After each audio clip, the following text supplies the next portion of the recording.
بسم اللہ الرحمن الرحیم۔ دوستو السلام علیکم۔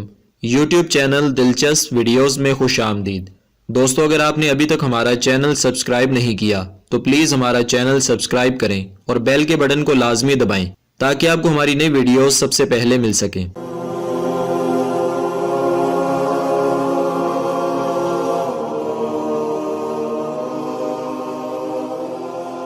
دوستو آج کی اس ویڈیو میں ہم آپ کو بہت ہی دلچسپ معلومات سے آگاہ کریں گے کہ ہاروت و ماروت جو کہ دراصل دو فرشتے تھے، ان کو اللہ تعالیٰ نے زمین پر انسانی شکل میں کیوں بھیجا، اور ہاروت و ماروت سے جڑی سب سے چمکدار زہرہ ستارے کی کہانی کیا ہے۔ یہ سب کچھ جاننے کے لیے ویڈیو کو مکمل سنیے گا۔ اگر آپ کو ہماری یہ دلچسپ ویڈیو پسند آئے تو اسے اپنے دوستوں تک شیئر ضرور کیجیے گا اور نیچے لال بٹن کو دبا کر ہمارا چینل سبسکرائب کرنا نہ بھولیے گا۔ تو چلیے دوستو ویڈیو کو سنتے ہیں۔ دوستو اسم اعظم کا لفظ سب سے پہلے قصص القرآن میں چاہے بابل میں استعمال ہوا ہے۔ حضرت آدم علیہ السلام اور حضرت اماں حوا علیہ السلام کو جب زمین پر بھیجا گیا اور پھر نسل انسانی میں رفتہ رفتہ اضافہ ہونا شروع ہوا تو فرشتوں نے انسانوں کے گناہ دیکھتے ہوئے اللہ تعالیٰ کی بارگاہ میں توبہ کی اور کہا کہ یا باری تعالیٰ، یہ کیسے لوگ ہیں جنہیں تو نے اپنی زمین میں اپنا نائب بنایا اور وہ قتل و غارت گری کرتے ہیں، زنا کرتے ہیں اور جھوٹ بولتے ہیں اور تیرے ساتھ شریک ٹھہراتے ہیں۔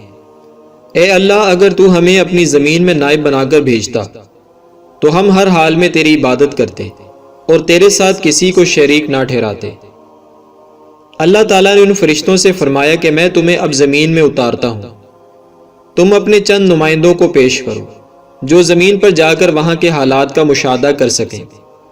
چنانچہ فرشتوں نے 3 فرشتوں کا ایک گروہ اللہ تعالیٰ کی بارگاہ میں پیش کیا جنہیں زمین پر بھیجا جانا تھا۔ جب یہ تینوں فرشتے اللہ تعالیٰ کی بارگاہ میں پیش ہوئے تو ایک فرشتے نے عاجزی کا اظہار کیا، جس کے بعد 2 فرشتے جن کے نام ہاروت اور ماروت منقول ہیں، انہیں اللہ تعالیٰ نے اسم اعظم سکھا کر ان میں نفسانی خواہشات پیدا فرما کر ملک بابل میں اتار دیا۔ ہاروت و ماروت بابل میں بادشاہ کے محل کے نزدیک ایک اجڑے ہوئے محل میں اتارے گئے۔ یہ اجڑا محل آسیب زدہ مشہور تھا اور اس سے بے شمار واقعات کو منسوب کیا جاتا تھا۔ ہاروت و ماروت جو کہ انسانی شکل میں اتارے گئے تھے، انہوں نے اپنا قیام اسی اجاڑ محل میں کیا۔ ہاروت و ماروت سارا دن شہر میں گھومتے رہتے اور رات اس محل میں آ کر قیام پذیر ہوتے۔ ہاروت و ماروت کو انسانی زندگی نہایت عجیب لگی کہ صبح ہوتے ہی ہر شخص اپنے پیٹ کی خاطر بھاگ دوڑ شروع کر دیتا۔ ہاروت و ماروت جس وقت بابل میں اترے اس وقت بابل پر شداد خاندان کی حکومت تھی۔ بادشاہ بت پرست تھا اور اس کی بے شمار بیویاں تھیں۔ بادشاہ کی اول بیوی سے ایک حسین و جمیل بیٹی تھی جس کے علاوہ بادشاہ کی اور کوئی اولاد نہ تھی۔ شہزادی کا نام بطروکا تھا جو اکثر و بیشتر بیمار رہتی۔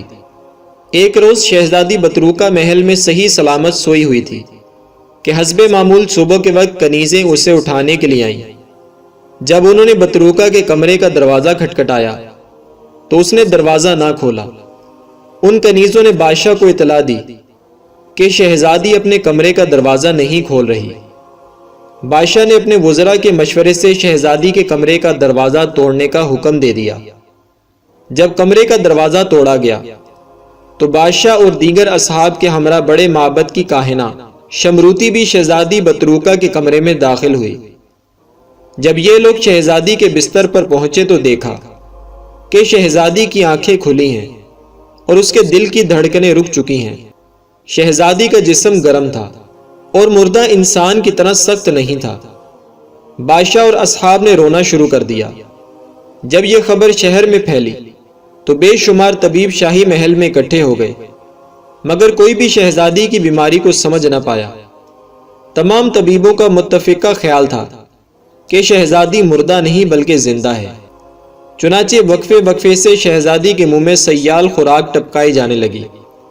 جب کافی دن گزر جانے کے بعد بھی شہزادی کی حالت میں کچھ بہتری نہ آئی تو بادشاہ نے دنیا کے کونے کونے میں اپنے خادم دوڑائے جو دنیا کے بہترین حکما کو لے کر بادشاہ کے پاس آئے۔ یہ تمام بھی شہزادی کے مرض کو سمجھنے سے قاصر رہے، اور انہوں نے اس بات کا بھی خدشہ ظاہر کیا کہ اگر شہزادی کی یہ کیفیت ختم نہ ہوئی تو وہ 40 روز بعد مر بھی سکتی ہے۔ بادشاہ نے شہر میں منادی کرا دی کہ جو کوئی شہزادی کا علاج کرے گا وہ اسے انعام و اکرام سے نوازے گا۔ بادشاہ کا اعلان ہاروت و ماروت نے بھی سنا۔ ہاروت نے ماروت سے کہا کہ ہمیں بادشاہ کے اعتماد کو حاصل کرنے کے لیے بہترین موقع ملا ہے، ہم شہزادی کا علاج اسم اعظم سے کر سکتے ہیں۔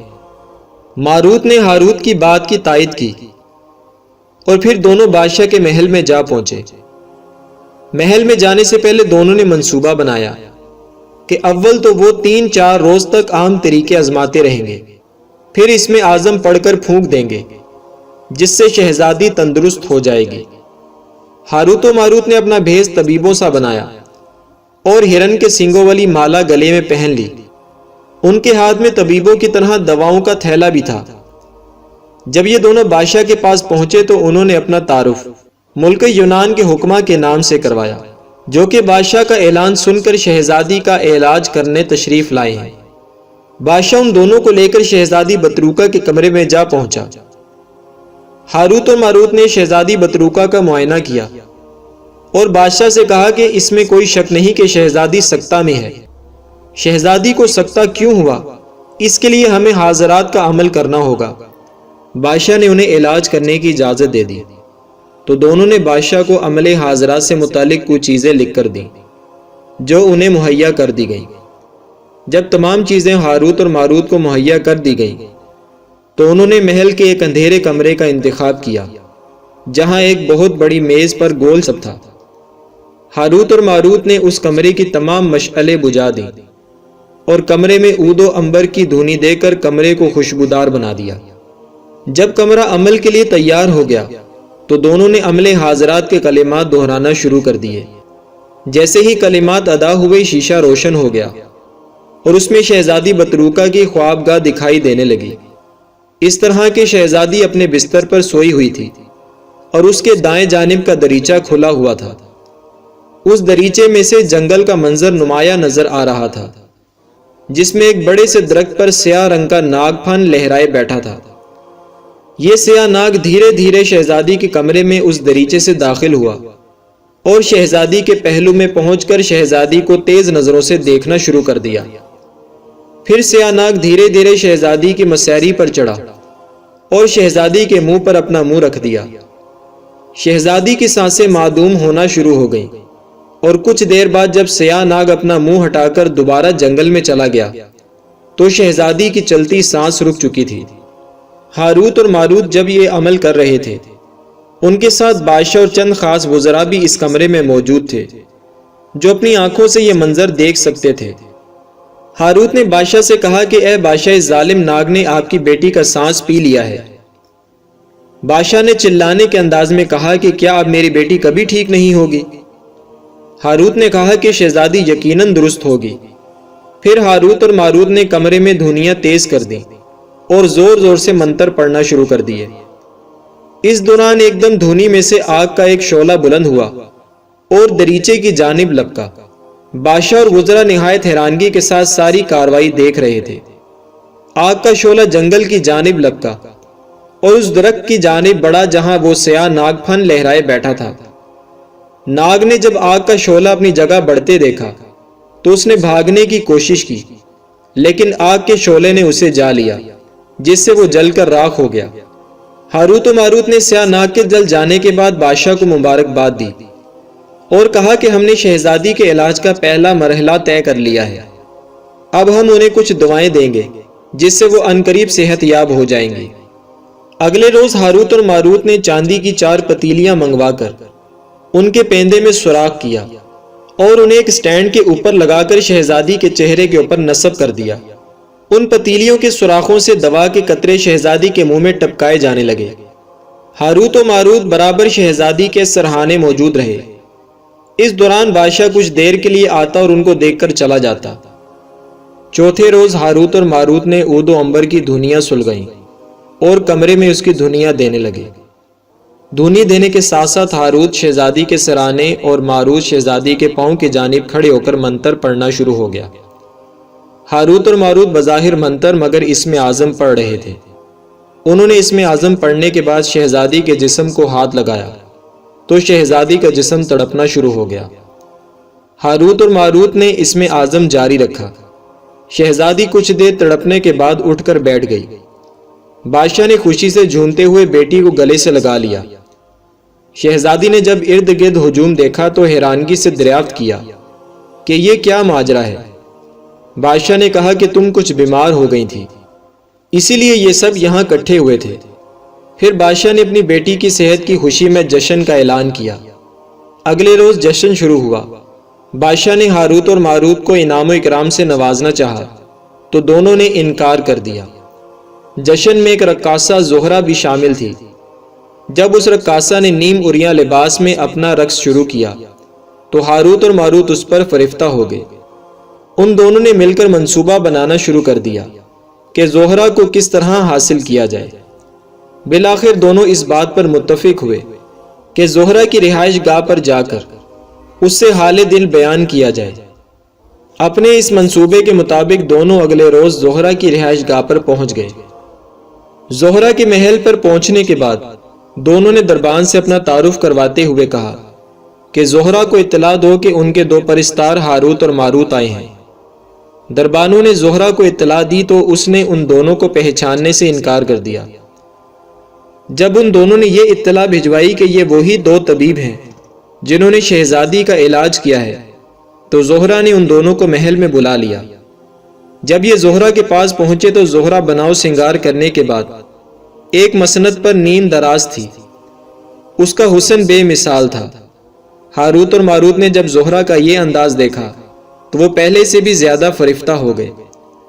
زہرہ نے ان کی خوب اوبھگت کی اور ان سے ان کے آنے کا مدعا دریافت کیا۔ پہلے تو دونوں بیان کرنے سے قاصر رہے، مگر جب زہرہ نے ان کا حوصلہ بڑھایا تو انہوں نے اس کے حسن کی تعریف کرتے ہوئے اس کے ساتھ کی خواہش کی۔ زہرہ نے ان کا مدعا سمجھتے ہوئے کہا کہ تم میرے ساتھ گناہ کرنا چاہتے ہو، لیکن وہ دونوں جواب میں اپنی بات کو بیان کرنے سے عاجز رہے۔ زہرہ نے ان دونوں سے کہا کہ میری بھی کچھ شرائط ہیں۔ ہاروت اور ماروت نے شرائط دریافت کی تو زہرہ اپنے محل کے اندر گئی اور پڑوسیوں کا ایک نو عمر لڑکا لے آئی۔ پھر ان سے کہا کہ میری پہلی شرط یہ ہے کہ تم لوگ خدا کی عبادت کرنا چھوڑ دو اور میری عبادت کرنا شروع کر دو۔ ہاروت اور ماروت نے کہا کہ ہم شرک کسی حالت میں نہیں کریں گے۔ زہرہ نے ہنس کر کہا کہ پھر میری صحبت مشکل ہے۔ اگر تم یہ نہیں کر سکتے تو جو لڑکا میں ابھی لے کر آئی تھی اسے بہلا پھسلا کر جنگل میں لے جاؤ اور قتل کر دو۔ ہاروت اور ماروت بولے کہ یہ بھی ہم سے نہیں ہوگا۔ زہرہ نے کہا کہ اگر ایسا بھی نہیں کر سکتے تو وہ اسم اعظم مجھے سکھا دو جسے پڑھ کر تم عرش پر جاتے ہو۔ ان دونوں نے کہا کہ اگر ہم نے ایسا کیا تو ہم بارگاہ الہی میں مردود کہلائیں گے۔ زہرہ نے کہا کہ تو پھر میرے محل سے نکل جاؤ اور اگلے ہفتے میری کچھ اور شرائط سننے کے لیے میرے محل میں آ جانا۔ اگر تم میری ان شرائط کو بھی نہ پورا کر سکے تو پھر تم مردود ہو جاؤ گے، کیونکہ میرا قرب اتنا آسان نہیں ہے۔ ہاروت اور ماروت نامراد زہرہ کے محل سے واپس لوٹ آئے۔ ایک ہفتے بعد جب وہ دونوں زہرہ کے بلاوے پر اس کے محل گئے تو زہرہ نے اپنی پہلے والی تمام شرائط پھر دہرائیں۔ دونوں نے ایک مرتبہ پھر انکار کر دیا۔ اس مرتبہ زہرہ نے انہیں محل سے نکالنے کی بجائے انہیں اپنے رقص والے کمرے میں لے آئی اور ان کے سامنے نیم عریاں رقص کرنا شروع کر دیا۔ ہاروت اور ماروت اس کے رقص میں مدہوش ہو گئے۔ اس دوران زہرہ کی خادمائیں آئیں اور شراب کے بھرے ہوئے جام ہاروت اور ماروت کے ہاتھوں میں تھما دیے۔ ہاروت اور ماروت نے شراب پینا شروع کر دی۔ خادمائیں مزید شراب لاتی رہیں اور وہ دونوں پیتے رہے، یہاں تک کہ شراب میں بدمست ہو گئے۔ زہرہ نے پڑوسیوں کے اس لڑکے کو بلوایا اور ان دونوں کو ایک خنجر دے کر کہا کہ وہ اس لڑکے کو جنگل میں لے جا کر ذبح کر دیں۔ ہاروت اور ماروت شراب کے نشے میں اپنے ہوش و حواس سے بیگانہ ہو چکے تھے۔ انہوں نے وہیں اس لڑکے پر حملہ کر دیا اور اس لڑکے کو ذبح کر ڈالا۔ لڑکے کو قتل کرنے کے بعد ہاروت اور ماروت نے زہرہ کے ساتھ گناہ کی خواہش ظاہر کی زہرہ نے کہا کہ اول تو تم مجھے خدا مان کر سجدہ کرو۔ ہاروت اور ماروت نے نشے کی حالت میں زہرہ کو سجدہ کیا۔ زہرہ نے ان دونوں کو گناہ کی اجازت دی اور دونوں نشے میں دھت اس کے ساتھ گناہ کرتے رہے، حتیٰ کہ ساری رات گناہوں میں بسر ہوئی۔ صبح جب ان کا نشہ دور ہوا تو دونوں اپنے ان گناہوں پر بہت پچھتائے، لیکن اب کیا ہو سکتا تھا؟ اللہ تعالیٰ سے انہوں نے کہا تھا کہ زمین پر انسان گناہوں میں مبتلا ہو کر اسے بھول چکا ہے، اور اب وہ خود انہی گناہوں کے مرتکب ہو گئے تھے۔ انہوں نے اللہ تعالیٰ سے انسانوں کی نسبت نیک اعمال کا عہد کیا تھا، اور اب وہ اپنے عہد کو توڑ چکے تھے۔ ہاروت نے ماروت سے کہا کہ ہمیں اپنے ان گناہوں کی سزا دنیا ہی میں بھگت لینی چاہیے، کیونکہ دنیا بالآخر ختم ہونے والی ہے، جبکہ آخرت ہمیشہ کے لیے باقی رہنے والی ہے۔ ہاروت نے ماروت کی بات سن کر اقرار میں سر ہلایا۔ پھر دونوں نے اللہ تعالیٰ کی بارگاہ میں دعا کی کہ یا الہی ہمیں ہمارے گناہوں کی سزا دنیا ہی میں دے دے اور ہمارے حال پر رحم فرما۔ اللہ تعالیٰ نے ان کی دعا قبول فرماتے ہوئے انہیں بشارت دی کہ انہیں دنیا میں ہی سزا دے دی جائے گی۔ کچھ دیر بعد زہرہ کنیزوں کے ہمراہ ناشتہ لے کر آئی۔ زہرہ نے ہاروت اور ماروت سے کہا کہ تم شراب کے نشے میں میرے ساتھ گناہ کر چکے ہو اور مجھے سجدہ بھی کر چکے ہو اور اس لڑکے کو قتل بھی کر چکے ہو، اب تم دونوں مجھے اسم اعظم بھی سکھا دو۔ ہاروت اور ماروت نے انکار کیا تو زہرہ نے کہا کہ میں ابھی سب کو بتا دوں گی کہ تم نے اس لڑکے کو قتل کیا ہے اور شاہی جلاد تمہاری گردنیں اڑا دیں گے۔ ہاروت اور ماروت سمجھ گئے کہ وہ زہرہ کے جال میں پھنس چکے ہیں، اس لیے ناچار انہوں نے اسے اسم اعظم بھی سکھا دیا۔ زہرہ نے تنہائی میں جا کر اسم اعظم پڑھا تو خود کو عرش پر پایا۔ پھر جب اس نے عرش سے واپس زمین پر آنے کے لیے اسم اعظم پڑھا تو اسے کچھ بھی یاد نہ ہوا۔ روایت کے مطابق اس سے اسم اعظم سلب کر لیا گیا اور اسے ایک ستارہ بنا دیا گیا جو آسمان پر ہی مقید یعنی قید ہے اور ستارے کی شکل میں چکر لگاتی پھر رہی ہے اور تا قیامت اسی حالت میں رہے گی۔ زہرہ کی کنیزوں نے شہر کے کوتوال کو لڑکے کے قتل سے آگاہ کر دیا تاکہ الزام ان کے سر پر نہ آئے۔ کوتوالی شہر کے دریافت کرنے پر انہوں نے ہاروت اور ماروت دونوں کے نام بھی بتا دیے جنہوں نے اس لڑکے کو قتل کیا تھا۔ ہاروت اور ماروت کا مقدمہ کوتوال کی عدالت میں چلا اور انہوں نے وہاں حکومتی اہلکاروں پر یہ ظاہر نہ ہونے دیا کہ وہ دونوں ہی وہی طبیب ہیں جنہوں نے بادشاہ کی بیٹی کا علاج کیا تھا، کیونکہ وہ اپنے گناہوں کی سزا دنیا ہی میں چاہتے تھے۔ کوتوال نے دونوں کو چاہے بابل میں الٹا لٹکا دیا۔ جب دونوں کو چاہے بابل میں الٹا لٹکا دیا گیا تو غیب سے آواز آئی کہ اب تم دونوں قیامت تک اسی کنویں میں الٹے لٹکے رہو گے، اور پھر کنویں میں ان کے سر کے نیچے ایک آگ روشن ہو گئی جس کا دھواں ان کے منہ کے راستے داخل ہوتا ہے اور مقد سے نکلتا ہے۔ اللہ تعالیٰ نے ان دونوں فرشتوں کو قیامت تک کے لیے اس ہولناک عذاب میں مبتلا کر دیا۔ دوستو، آپ نے ہاروت اور ماروت کے واقعے کا مفہوم سنا، اور حقیقت حال اللہ تعالیٰ ہی بہتر جانتا ہے۔ بہرحال شریعت محمدیہ صلی اللہ علیہ وآلہ وسلم میں جادو ٹونا کرنا کروانا بالکل بھی جائز نہیں ہے، اور مسلمانوں کو قرآن و حدیث کے مطابق جائز کاموں کے لیے روحانی علاج کرنے اور کروانے کی اجازت ہے۔ دوستو، ویڈیو پسند آئے تو اسے لائک اور شیئر کریں، اور ہمارا چینل سبسکرائب کرنا نہ بھولیے گا۔ شکریہ۔